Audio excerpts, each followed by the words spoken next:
The war had been burning across the galaxy for 30 years.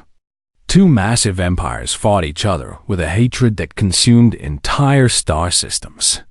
The Korthan Dominion controlled one side of the Orion Spur, their insect-like warriors moving as one mind, devastating everything in their path. On the other side, the Velnar sovereignty commanded fleets with technology beyond imagination. Their reptilian generals using telepathy to coordinate attacks across light-years between them. Hundreds of worlds had turned to ash. Trillions of beings had died. The galactic sky burned with the fires of endless battle. Humanity watched from a distant in 2287. Humans had spread across 12 colony worlds. Their ships could travel faster than light, jumping between stars in days instead of centuries. Earth cities gleamed with prosperity. The colonies produced food, built factories, and explored new systems. But humanity stayed away from the great powers. They traded with everyone, sold supplies to both sides, and kept their heads down. The Galactic Council met on a massive station orbiting a neutron star. Representatives from 40 species gathered in the Great Chamber, their forms ranging from gas clouds to crystalline beings to creatures that looked like walking trees. The humans always sent the same ambassador, a calm woman named Director Patricia Reeves. She wore simple business clothes, while the others draped themselves in ceremonial armor and flowing robes. "The war spreads," hissed the Velnar representative, his scales shimmering with concern. "Your colony worlds sit near the conflict zone. Surely you must choose a side." Patricia smiled politely. "Earth maintains its position of neutrality. We profit from trade, not from taking sides in conflicts that don't concern us." The Korthan ambassador, speaking through a translator since the hive mind couldn't produce individual speech, clicked its mandibles. "Humans are merchants. Soft creatures who count coins while warriors die. You lack the strength to matter in this war." "Perhaps," Patricia said.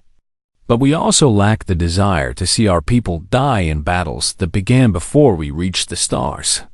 The other species nodded. It made sense. Humans were new to space, barely 2 generations since their first colony. They seemed more interested in making money than making war. Their ships were fast, and their traders were clever, but everyone knew humans avoided conflict. They talked endlessly, debated everything, and always chose negotiation over violence. The Korthan called them merchant children in their hive communications. The Velnar had a saying, "Humans will hold a vote while their house burns down." Even the peaceful species thought humanity was too individualistic to ever work together in real warfare. 40 billion humans spread across 13 worlds, each doing their own thing, following their own paths. How could such a fractured species ever coordinate an effective military response? The war continued. The Korthan pushed forward, losing ground slowly to Velnar technology. Both sides bled resources. Both needed the war to end, but neither would surrender. 3 months after the council meeting, the Korthan military command made a decision. They needed to cut off Velnar supply lines. A human colony called New Saskatchewan produced massive amounts of grain and protein that fed Velnar border worlds. The colony was protected only by a small defense force. Barely 100,000 troops guarded 2.3 million farmers. The Korthan saw an opportunity. Strike hard, destroy the colony, and deny the Velnar a crucial food source. If humanity protested, the Dominion would pay reparations. Humans always accepted money to settle disputes. They would file complaints with the council, demand investigations, but ultimately, they would negotiate. Humans always negotiated. The attack came without warning. Korthan warships dropped out of faster-than-light travel directly above New Saskatchewan. Their weapons fired immediately, targeting cities, farms, spaceports, anything with life. The small human defense force fought desperately, their ships darting between the massive Korthan vessels like insects attacking elephants. They destroyed 3 enemy ships before being wiped out completely. The bombardment lasted 6 hours. When it ended, New Saskatchewan was silent. Fields burned. Cities lay in ruins. Of the 2.3 million colonists, none survived. The Korthan fleet jumped away, confident they had sent a message. Stay out of our war, or pay the price. The galaxy waited for humanity's response. 2 days later, every human ship in space stopped moving. Trade vessels halted mid-journey. Colony transports shut down their engines. The constant buzz of human activity across 12 worlds went completely silent. Then Earth's government issued a statement. It was broadcast on every channel, in every language, to every species in the galaxy. The message lasted only 15 seconds. The Korthan Dominion has committed an act of genocide against human civilians. A state of war now exists between humanity and the Korthan Dominion. There will be no negotiation. There will be no mediation. There will be no peace until justice is served. That was all. No demands. No threats. No diplomatic language about seeking peaceful solutions. Just a simple declaration that war had begun. The Galactic Council immediately called an emergency session. Surely the humans would want to talk, to work out terms, to find a solution that avoided further bloodshed. Patricia Reeves appeared on the communication screen, but she was no longer wearing business clothes. She wore a military uniform with the rank of admiral displayed on her shoulders. The council offers mediation services, the speaker said. We can arrange talks between Earth and the Korthan Dominion to... No. Patricia said simply, the Velner sovereignty wishes to offer alliance and military support in your time of... No. Patricia said again. Humanity will handle this ourselves. But you must understand, the speaker pleaded. The Korthan Dominion controls thousands of warships. They have fortress worlds, and Patricia's expression didn't change. The council should prepare for refugee assistance. There will be many beings displaced by what comes next. Earth out. The communication ended. The council sat in stunned silence. Across the galaxy, species that had known humanity as friendly traders and naive newcomers began to wonder if they had misjudged something fundamental about these strange mammals dotted in Earth's orbital shipyards. Engines ignited. Massive vessels that had been disguised as cargo haulers and mining ships transformed. Weapons bays opened. Armor plating slid into place. Hidden military stations in deep space, built in secret over decades, came online. Human colony worlds activated defense grids that shouldn't have existed. The merchant children were going to war, and they had been preparing for this moment longer than anyone realized. The transformation happened so fast that galactic intelligence agencies scrambled to understand what they were seeing. Human ships that had been carrying grain and manufactured goods suddenly bristled with weapons. Civilian stations opened launch bays filled with fighter craft. Colony worlds that seemed peaceful activated planetary defense systems that could threaten capital ships. Admiral Reeves stood on the bridge of the UHSN Defiance, humanity's first official battleship. Around her, hundreds of screens showed the mobilization happening across all human space. Officers worked quietly, efficiently, their faces grim with purpose. Status report, she said. Fourth Fleet reports ready. That's 800 ships standing by at Rally Point Echo, her executive officer replied. Second and Seventh Fleets are moving into position. Total combat-ready vessels now number 4,000, Admiral. 4,000 warships. The number stunned every intelligence service in the galaxy. Where had humanity hidden such a massive fleet? How had they built it without anyone noticing? The truth was simple. Humanity had never trusted the galaxy. From the moment they reached the stars and saw the endless wars, The territorial disputes, the casual violence between species, Earth's leaders made a decision. Hope for peace, but prepare for war. Every cargo ship carried hidden weapons. Every mining station could become a missile platform. Every colony built underground bunkers and trained its citizens in defense, while other species saw peaceful merchants. Humanity had been building the tools of war in silence. The Korthan Dominion received Earth's fleet movements with confusion followed by contempt. Their military command reviewed the intelligence reports and laughed. 4,000 ships sounded impressive, but the Korthan controlled 10,000 vessels of war. Their hive mind coordination made them nearly unbeatable in fleet combat. Humans fought as individuals, unable to achieve the perfect synchronization of a species that shared one consciousness. Let them come, the Korthan High Command declared. We will destroy their fleet and then crack their homeworld. This will teach the galaxy what happens to those who oppose the Dominion. But humanity had no intention of meeting the Korthan in honorable fleet combat. The first strike came without warning. 3 Korthan hive worlds, each hosting massive shipyards that built the Dominion's vessels, registered strange signals in their orbital space. Before anyone could react, relativistic projectiles slammed into the shipyards at a significant fraction of light speed. The kinetic weapons had been launched months earlier from beyond the system's edge, accelerated to incredible velocities and guided by eye systems too simple to be jammed. They struck with the force of nuclear weapons, but left no radiation. Clean, precise, and absolutely devastating dot in 6 hours.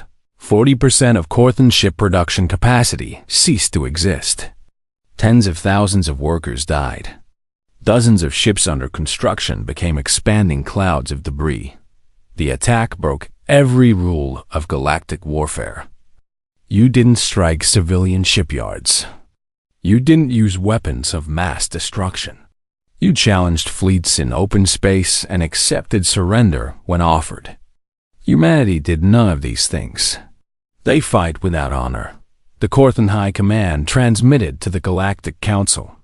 This is barbarism. Admiral Reeves appeared on the Council's emergency broadcast. Her face showed no emotion. The Korthan Dominion killed 2.3 million civilians without warning or declaration of war. They wished to teach humanity a lesson about staying out of their conflict. Consider this our response. We don't follow your rules. We follow our own. The Velner sovereignty watched these developments with growing interest. They had been losing the war slowly, ground down by Korthan numbers and coordination. But these humans fought differently. They used tactics the Velner had never considered, weapons that seemed designed specifically to counter hive mind advantages. The Velner High Council made a decision. They sent their best diplomat, an ancient reptilian named Thesser, who had negotiated peace treaties for 3 centuries, to speak with the humans. Thesser arrived at Earth's moon, where humanity maintained its military headquarters. He expected impressive displays of power, grand ceremonies, the usual posturing of warrior races. Instead, he was led to a simple conference room where Admiral Reeves waited with a pot of tea. "Your military prowess surprises us," Thesser said, his telepathic voice flowing directly into Reeves' mind. "The Velner sovereignty wishes to offer full alliance. Together, we could end this war." Reeves poured tea carefully. "What are your terms?" "We provide our advanced technology. Our shields, our weapons, are faster-than-light drives that exceed your own. In return, you provide tactical coordination and your unique approach to warfare." "You mean our willingness to fight dirty," Reeves said. Thesser's scales rippled with what might have been a smile. "Yes, precisely that." Reeves considered. The alliance made strategic sense. Velner technology combined with human tactics could break the Korthan. But she knew the price.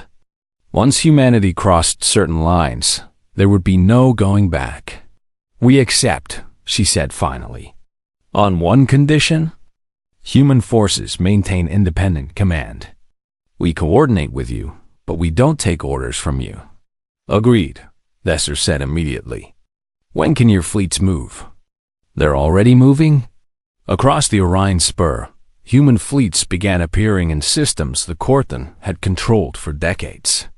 They didn't fight like any species the Dominion had encountered. Human ships used tactics called hit and run, striking hard and disappearing before the Korthan could coordinate a response. They deployed drones that operated on simple programming, impossible to hack with Korthan mind control technology. They used cyber weapons that infiltrated Korthan communication networks, introducing false data and confusion into the hive mind. Most disturbing of all was what happened when Korthan forces managed to corner human ships. The humans didn't surrender. They fought until their vessels were destroyed, taking as many enemies with them as possible. Some even rammed Korthan capital ships, their fusion cores set to detonate on impact. A captured Korthan officer, one of the few who survived a human attack, tried to explain to the Dominion's high command, "They don't think like we do. Every human fights as an individual, but they all fight for the same thing. They call it revenge. They say every dead human on New Saskatchewan was someone's child, someone's parent, someone's friend." All 40 billion humans took the attack personally. The High Command couldn't understand. How could a species without a shared mind achieve such unity? How could individuals coordinate such destruction? But humanity kept coming. World after world fell to combined human-Velmer forces. The Korthan, accustomed to fighting opponents who followed the rules of war, found themselves losing battles they should have won. Human forces poisoned water supplies with biological agents, but only affected Korthan physiology. They broadcast psychological warfare messages that drove individual Korthan soldiers mad, breaking their connection to the hive mind. They used false flag operations, attacked their own positions to draw Korthan forces into traps, and employed strategies that no honorable species would consider. The galaxy watched in horror. Other species began to understand that they had mistaken human restraint for weakness. These merchants and diplomats had been holding back a capacity for organized violence that exceeded anything the ancient empires could produce. 6 months into the war, the Korthan Dominion controlled half the territory they had started with. Their fleets scattered across 100 systems, trying to defend everything and succeeding in defending nothing. The hive mind, so effective in coordinated attack, fractured under the chaos of human unpredictability. In the council chambers, species that had once dismissed humanity now spoke in whispers. What had they unleashed? What would happen when this war ended? Would humans turn their terrible efficiency on the rest of the galaxy? Admiral Reeves stood before the council one more time. The chamber fell silent as her image appeared. The Korthan Dominion chose to attack human civilians, she said. They believed we would accept this and continue as before. They were wrong. Humanity is not ending this war until justice is served. We suggest all neutral parties evacuate border regions. The final phase of our operation is about to begin. The transmission ended. Across the galaxy, species scrambled to pull their people back from the conflict zones. Because everyone now understood one simple truth. When humanity went to war, they didn't stop until they won. The Korthan Dominion's high command gathered in their war chamber, a massive underground complex beneath their primary hive world. The collective consciousness shared thoughts instantly, processing strategy through millions of connected minds. They faced a crisis unlike any in their 10,000-year history. Humanity had to be stopped. Not just defeated, but destroyed utterly. The hive mind reached a decision. Strike at Earth itself. Kill the human homeworld, and the rest of their colonies would collapse without central coordination. Show the galaxy what happened to species who dared challenge the Dominion. the Korthan assembled their finest fleet. 800 capital ships, each the size of a small city, backed by thousands of fighters and support vessels. They called it the Deathspine Armada, and it had never known defeat. The fleet's commander, a veteran of 100 battles, broadcast the Dominion's intentions across all frequencies. "Earth will burn," the message declared. "Humanity will serve as an example to any who would oppose the Korthan Dominion. Their homeworld will become a monument to our power." The Armada jumped toward the Sol system. On Earth, emergency alerts screamed across every device. The largest Korthan fleet ever assembled was 3 days away. Civilians who could evacuate rushed to transport ships. Those who couldn't flooded into underground shelters, built during humanity's secret military preparations. Admiral Reeves stood in the command center buried beneath Geneva. Around her, 300 officers coordinated the defense of humanity's birthplace. Every screen showed a different piece of the puzzle.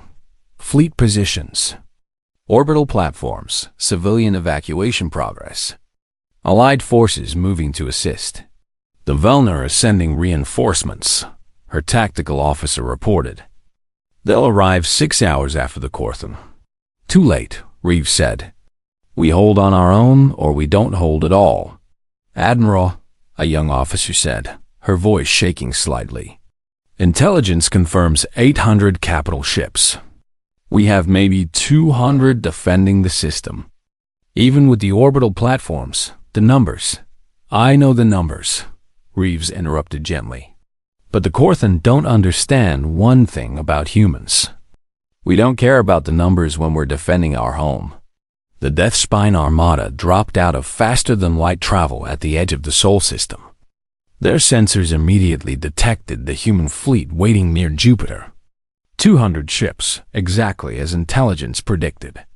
The Korthan commander felt satisfaction ripple through the hive mind. This would be over quickly. The Armada advanced. They expected the human fleet to fall back, to use their hit-and-run tactics to avoid direct confrontation. Instead, the human ships accelerated forward, charging directly at the Korthan force. Foolish, the Korthan commander thought, the sentiment shared by every mind in the fleet. They sacrificed themselves needlessly. But as the fleets closed, something strange happened. The asteroids began moving. Humanity had spent 50 years slowly, carefully, installing engines and weapon systems throughout the asteroid belt. Thousands of rocks, from pebbles to mountain-sized chunks, suddenly accelerated. They didn't form a fleet or organize into formations.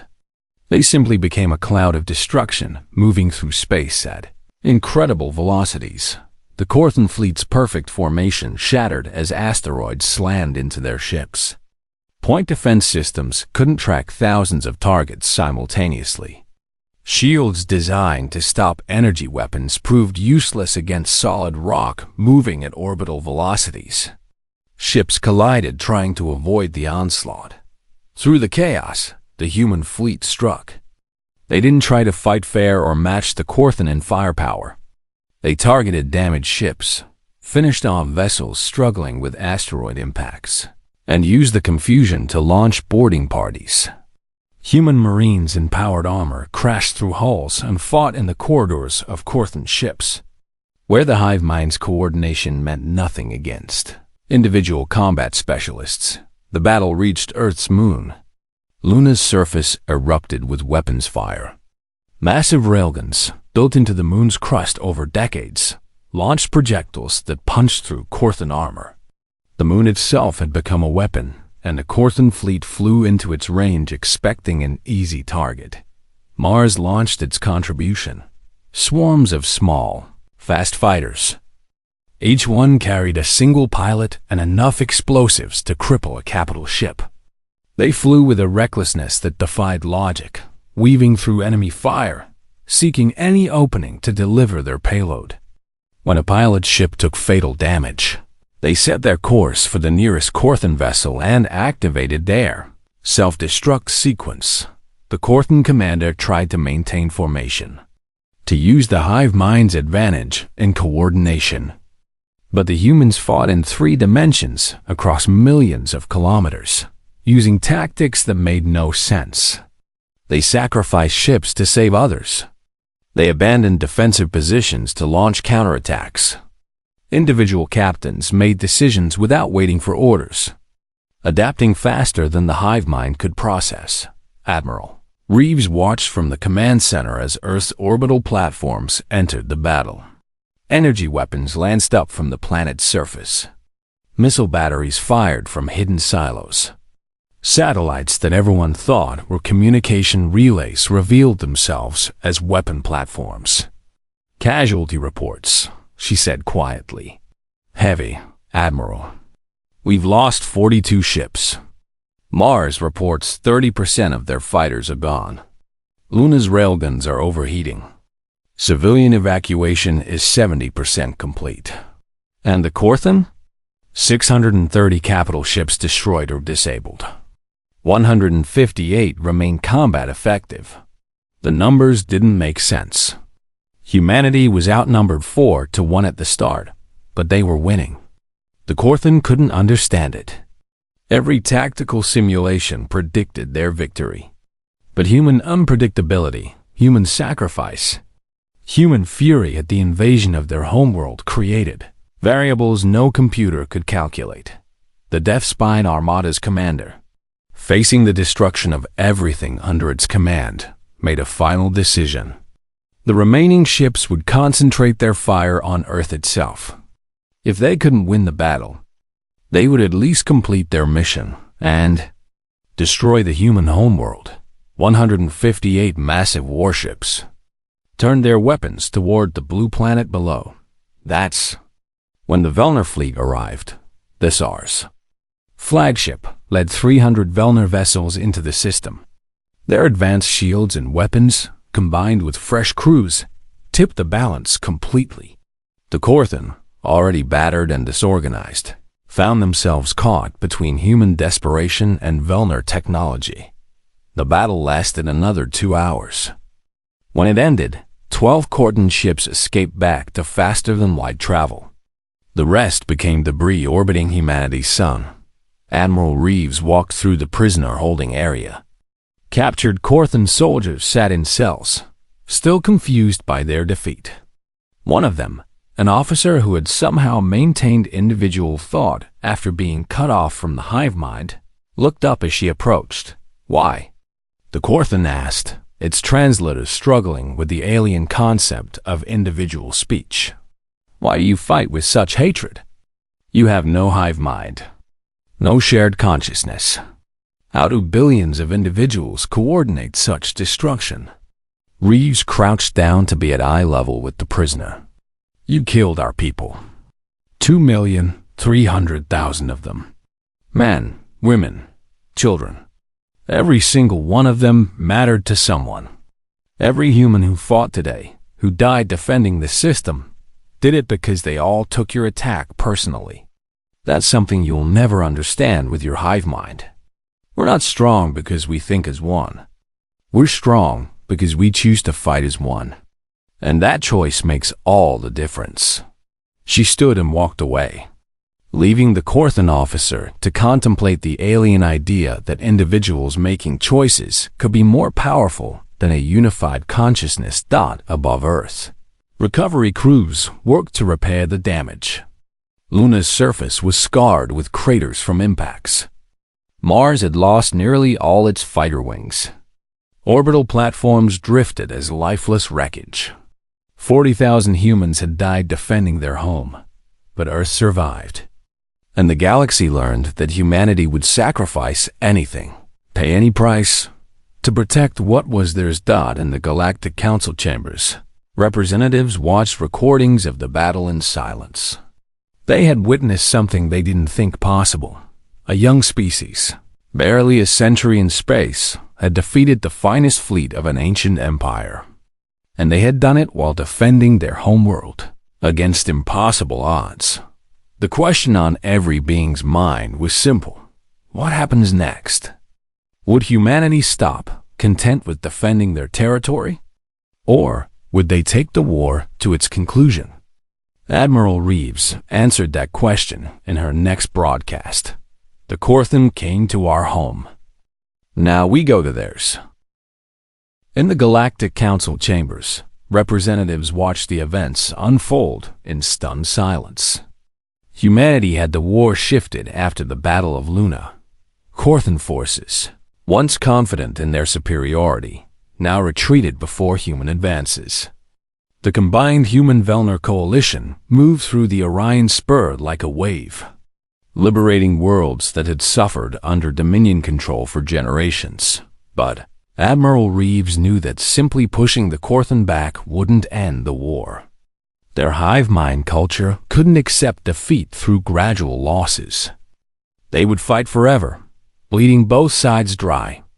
To truly end this, humanity needed to strike at the heart of the Dominion itself, Korth Prime, the throne world, the birthplace of the Korthan species and home to the Grand Hive, where the ancient queens coordinated their entire civilization. 3 fortress moons orbited the planet, each capable of destroying entire fleets. Thousands of defensive platforms, millions of soldiers. The most heavily defended world in the known galaxy. Military analysts across the galaxy agreed on one thing: attacking Korth Prime would be suicide. Admiral Reeves assembled her planning team on the flagship. Among them was Colonel Sarah Chun, one of humanity's best tactical minds. At 32 years old, Chen had already led 3 successful planetary assaults. She studied the holographic display of Korth Prime with focused intensity. "A direct assault is impossible," said General Marcus Obi, commander of human marine forces. "Even with the Velner fleet, we'd lose 70% of our ships before reaching orbit." "We don't go direct," Chun said quietly. "We go around." Everyone turned to look at her. She manipulated the hologram, showing Korth Prime's defensive network. The Korthan expect an attack from normal space. Their defenses are positioned to intercept fleets coming through faster than light travel at standard emergence points. But we've been developing new fold space drives based on Velner technology.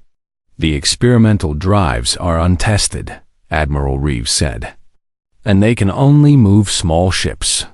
"Exactly," Chun said. "So we don't send the fleet. We send a strike force. 20 ships maximum, carrying marine assault teams. We use the main fleet as a distraction." Thesser, the Velner diplomat who had become their closest ally, projected his concern telepathically. "This is incredibly dangerous. If the fold space drives fail, your ships could be lost in non-space forever. Better than losing thousands of ships in a conventional assault," Chun replied. "Admiral, give me 20 ships and 5,000 Marines. I'll give you Korth Prime." Admiral Reeves studied the young colonel for a long moment. Then she nodded. "Make it happen." The operation began 3 weeks later. The combined human-Velner fleet approached Korth Prime from the galactic north, exactly where intelligence predicted they would attack. It was the largest coalition fleet ever assembled. 8,000 ships bearing down on the Korthan homeworld. The Korthan defense forces mobilized immediately. Their 3 fortress moons moved into defensive positions. Every weapons platform activated. 2,000 defense ships launched from orbital docks. The hive mind coordinated every element with perfect precision, confident they could repel even this massive force. The fleets met at the edge of the system. Energy weapons lit up space. Missiles flew in endless streams. Ships on both sides exploded in brilliant flashes. The battle was exactly what the Korthan expected: a massive, grinding engagement that would last days and ultimately fail. They never noticed the 20 small ships that emerged from fold space directly in orbit of Korth Prime. Colonel Chun stood on the bridge of her assault ship as the planet filled the viewport. Alarms blared as Korthan orbital defenses detected their presence, but the strike force was already moving. The ships dove toward the surface, Their experimental shields deflecting the automated defenses long enough to reach the atmosphere. All teams, report status, Chun commanded. Delta team is green. Breaching pods ready. Sierra team ready. We're riding this all the way down. Echo team locked in. Let's go get those queens. The assault ships didn't try to land. They dropped their cargo from high altitude. Armored pods carrying Marines in powered combat suits. The pods screamed through the atmosphere, their heat shields glowing white-hot. Korthan ground forces scrambled to respond, but nothing in their experience prepared them for humans literally dropping from the sky onto their capital. Chun's pod hit the ground hard. The impact would have killed an unaugmented human, but her powered armor absorbed the shock. The pod's sides exploded outward, and she charged into the streets of the Grand Hive City. The fighting was brutal. Korthan soldiers poured from every building, their hive mind coordination allowing them to respond instantly to threats. But human Marines had trained for exactly this kind of urban warfare. They moved in small teams, independent but supporting each other. When one soldier fell, others adapted without needing orders. Chun's team fought through streets filled with Korthan warriors. Their objective was 2 kilometers away. The Grand Hive itself, a massive organic structure that housed the queens. Getting there meant going through an army. Colonel, we're taking heavy casualties, her second-in-command reported. Echo team is down to half strength. Delta lost their commander. Keep moving, Chun ordered. We don't stop until we reach the hive. Above them, the orbital battle raged. The main fleet kept the Korthan defenses occupied, preventing them from sending reinforcements to the surface. But the cost was terrible. Ships died by the dozen, their crews sacrificing themselves to buy time for the ground assault. Chun's Marines reached the Grand Hive after 2 hours of constant fighting. The structure's entrance was guarded by elite Korthan warriors, larger and more dangerous than regular soldiers. The humans charged without hesitation. The battle at the hive's entrance lasted 20 minutes. Human plasma weapons cut through Korthan armor. Grenades shook the ancient walls. Chun personally led the final push, her powered armor taking dozens of hits as she cleared the way for her team. Inside the hive, the environment changed. Organic walls pulsed with bioluminescence. The air was thick with pheromones that meant nothing to human senses, but carried complex messages in Korthan communication. The Marines moved deeper, following intelligence provided by Velmer, telepaths who had managed to map the structure from orbit. They found the queens in the central chamber, a vast organic space where 5 ancient beings sat on living thrones. These queens had coordinated the Korthan dominion for thousands of years.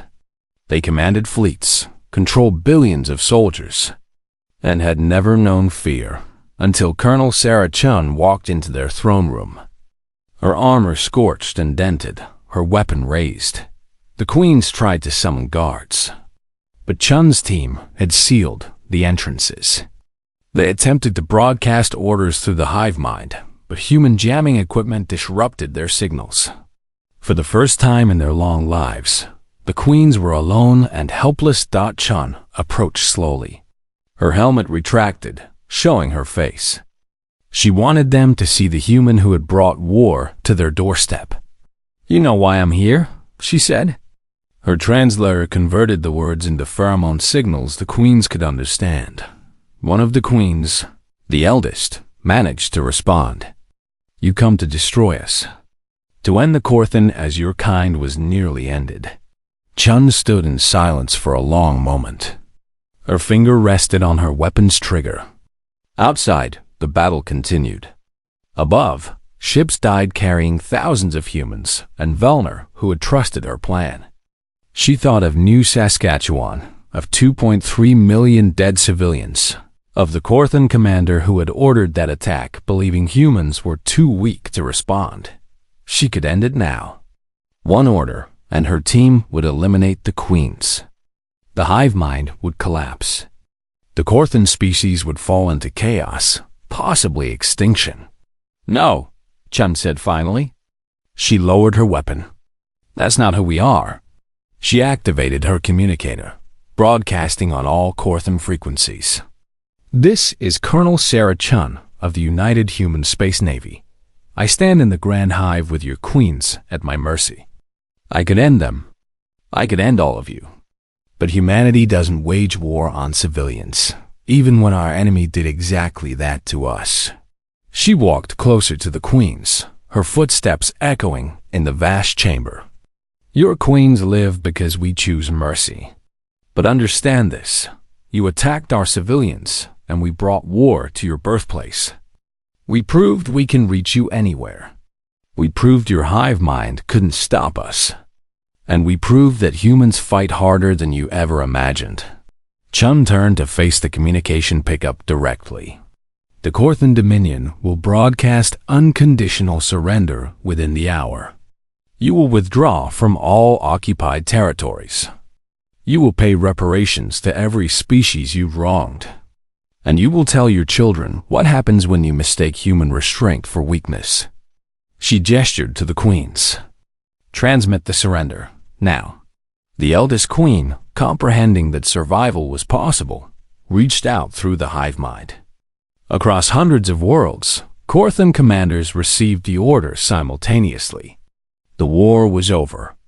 The Dominion had fallen. Colonel Chun and her team walked out of the Grand Hive into a city where Korthan soldiers stood frozen, trying to process orders they had never expected to receive. The human Marines moved to their extraction point, ready to leave this world they had conquered, but would not destroy dot above. Admiral Reeves received Chun's transmission and allowed herself a brief smile. "All forces cease fire.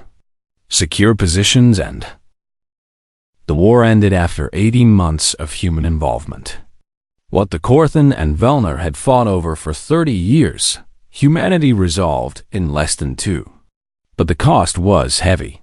180,000 humans had died.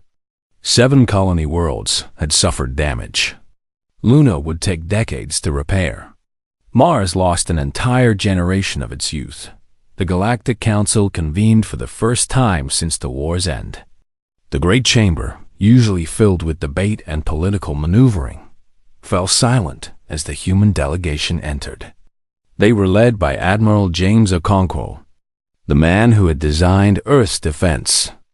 During the Battle of Luna, he wore a simple military uniform, while representatives from other species displayed ornate robes and ceremonial armor. The council speaker, a being of pure energy contained in a crystal matrix, addressed the chamber.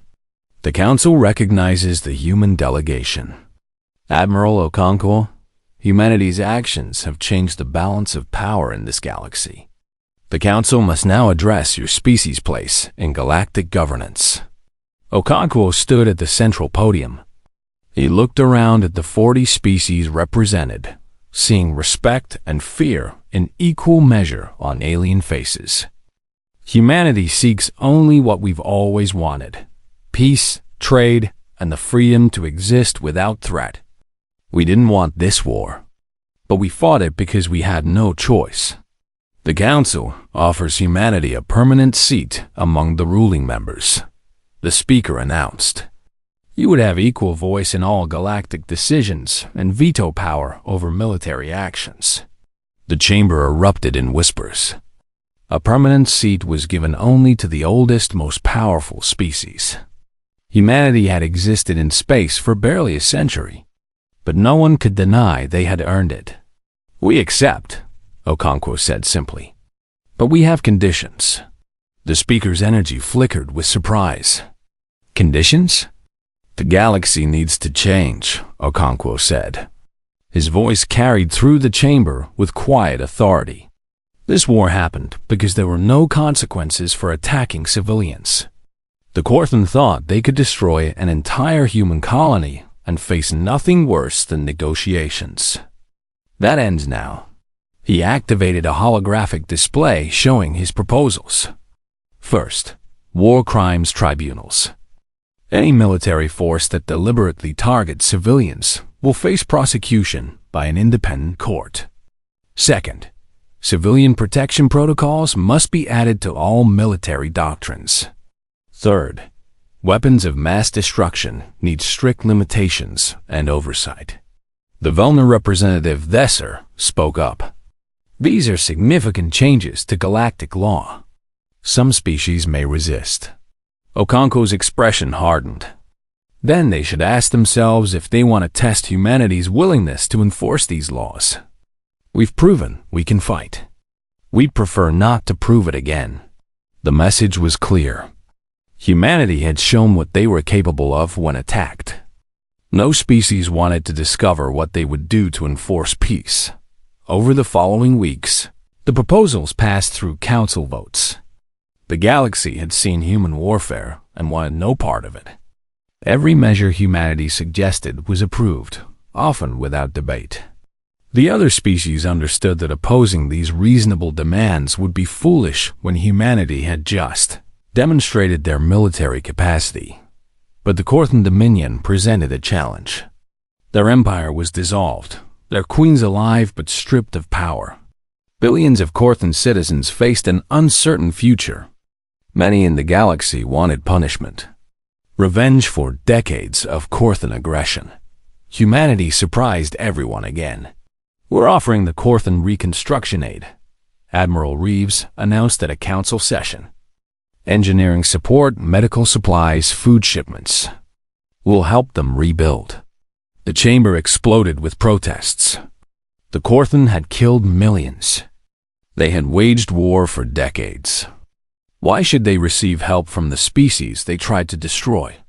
Reeves waited for silence, then spoke. We punished those responsible for the attack on New Saskatchewan. We broke their military power. But we don't punish children for their parents' sins. The Korthan people need to rebuild, and helping them creates a lasting peace. Revenge might feel good, but building a better future is more important. The Velna representative projected confusion. This mercy, it contradicts your earlier ruthlessness.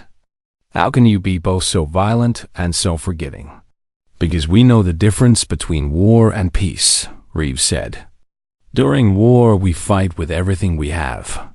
But when war ends, we choose to build rather than destroy. That's what makes us human. The reconstruction efforts began.